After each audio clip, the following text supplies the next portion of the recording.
puisqu'en décembre 2020, on fêtait les 25 ans de 1995. Alors, bien évidemment, il y avait un aspect commémoratif. Mais l'intérêt était vraiment de faire un va-et-vient entre un mouvement qui a marqué durablement le paysage français, je vais y revenir, et les luttes sociales d'aujourd'hui.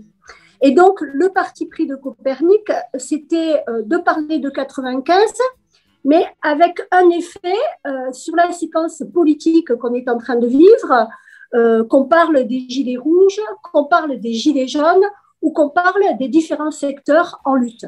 Alors, qu'est-ce qui s'est passé en 95 et pourquoi 95? Parce que après mai 68, c'était le plus grand mouvement social. Et la deuxième dimension qui nous intéressait, c'était que 95 avait marqué la convergence des luttes, c'est-à-dire à la fois une unité syndicale forte, mais également la convocation de nouveaux champs de mobilisation. Je pense tout particulièrement à la question du féminisme, à la question des sangs, à la question des libertés publiques, et pour la première fois d'ailleurs, y compris la question des migrants au travers des sans-papiers qui avaient marqué l'année d'après 96 avec Saint-Bernard. Et donc, on s'est dit, il y a 25 ans qui nous séparent, mais en même temps, comment les jeunes générations qui sont aujourd'hui mobilisées sur les questions raciales, sur les questions de genre, sur les questions de droit, sur les luttes contre les lois sécuritaires et enfin sur les services publics, peuvent ou pas se retrouver dans la séquence 95. Et donc, du coup, on a confronté au travers de cette réunion webinaire de plus de 2 heures chaque fois, des acteurs d'hier et des acteurs et des actrices d'aujourd'hui, avec un échange fructueux qui nous a montré d'ailleurs qu'il est toujours important d'entretenir la mémoire parce que très souvent, ce qui fait sens pour des gens de ma génération, des quinquas, ne le fait plus du tout pour des jeunes qui arrivent et qui se mobilisent et qui reprennent non pas les questions à zéro, mais qui réinterrogent différemment à la fois les organisations sociales et les organisations politiques.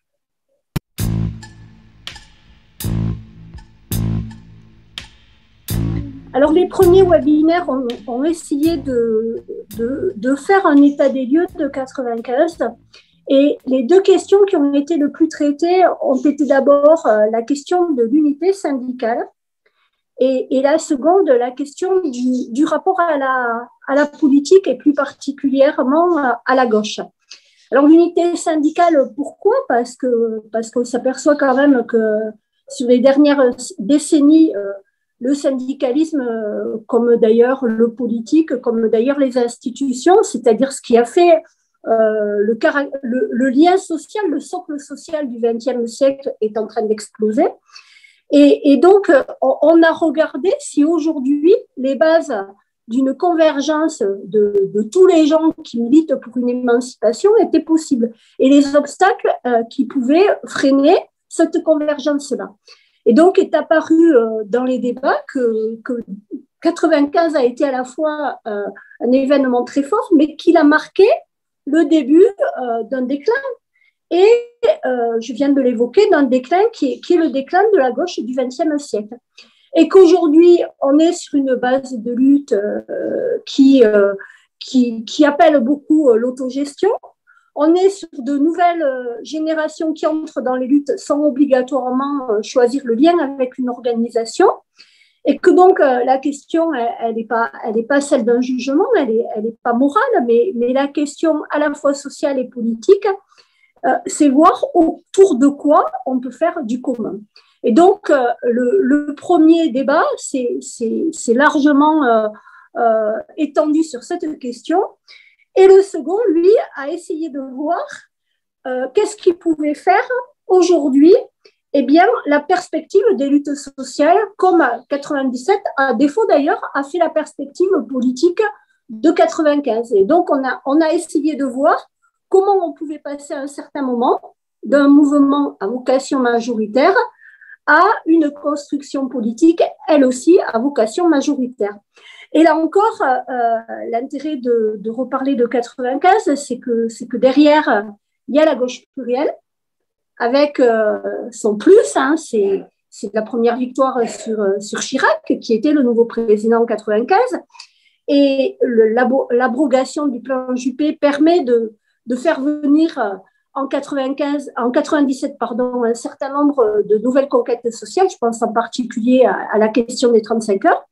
Mais qu'en même temps, on est dès 97 sur une solution par défaut. Et que donc, comme tout à l'heure, j'ai dit que 95 était le dernier grand mouvement social du XXe siècle, eh bien, 97 montre la fin également d'une certaine conception de l'union de la gauche.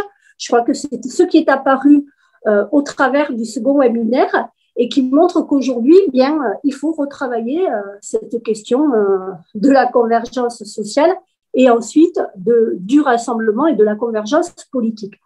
Et enfin, moi, ce que j'ai pu noter dans les débats qui ont suivi, eh bien, c'est la difficulté de pouvoir faire un lien entre toutes les luttes qui se mènent sur des questions qu'on pourrait traiter de catégorielles, mais qui ne le sont pas, qui interrogent la société. Je pense en particulier aux questions des droits, mais notamment aux questions anti-discrimination.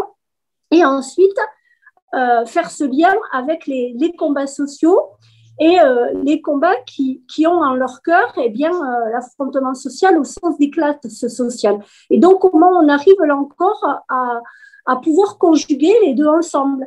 Et les derniers webinaires ont montré qu'il nous fallait tout à la fois bien poser l'actualité d'une lutte des classes et qu'on aurait du mal à retravailler la question d'un mouvement social à vocation majoritaire sans poser la question du militantisme dans les entreprises, et que ce soit militantisme syndical ou bataille des idées, mais qu'en même temps, on ne pouvait pas poser cette question dans l'entreprise et cette question du travail sans se poser la question de la place du travail dans la société et les gens qui étaient à la fois des travailleurs ou des privés d'emploi et qui étaient traversés de tout ce qu'est la société aujourd'hui avec son caractère discriminatoire, inégalitaire et autres.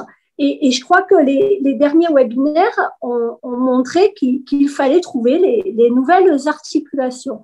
Et je trouve que l'un des intérêts de la Fondation Copernic est d'avoir permis ce débat, qui est un débat fertile.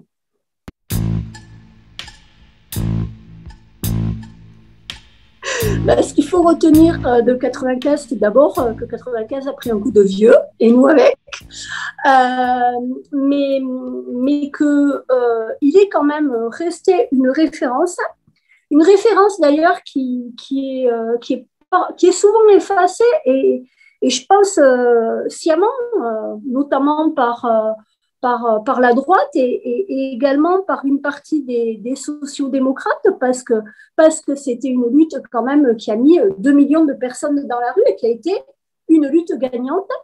Pensant à cette interview de ce soir, cet après-midi, j'ai regardé les notes notamment de Daniel Tartakovsky. Mais 95 a été convoqué en particulier au moment de la mobilisation des Gilets jaunes, qui était une mobilisation très large, populaire, et qui était peut-être, avec la lutte sur les retraites, le grand mouvement de ce début du XXIe siècle. Donc, je crois que ce qui est intéressant dans 95, eh bien, c'est d'y puiser ce qui peut faire sens aujourd'hui. Et toute dernière chose, j'aurais dû en parler plus tôt, mais elle fait sens à elle toute seule, c'est la place des services publics dans le mouvement 95. C'est une place importante et elle explique d'ailleurs le fait que 95 était un mouvement de grève parce qu'on avait encore des salariés d'entreprises publiques qui pouvaient faire grève, qui avaient des droits et qui pouvaient pendant des semaines être mobilisés. En même temps, elle a marqué le début d'un long déclin des services publics et les derniers étant passés à la moulinette du libéralisme et du capitalisme économique étant les cheminots, il y a 3 ans. Et donc, je crois que 95 fait lien avec aujourd'hui dans toutes les exigences qui font jour sur le besoin de retravailler le partage des richesses et l'exigence d'avoir des protections au quotidien d'où la place centrale des services publics. Il faut non seulement défendre, mais développer, voire pour certains, être réinventés ou gagner d'autres services publics, je pense à l'alimentation.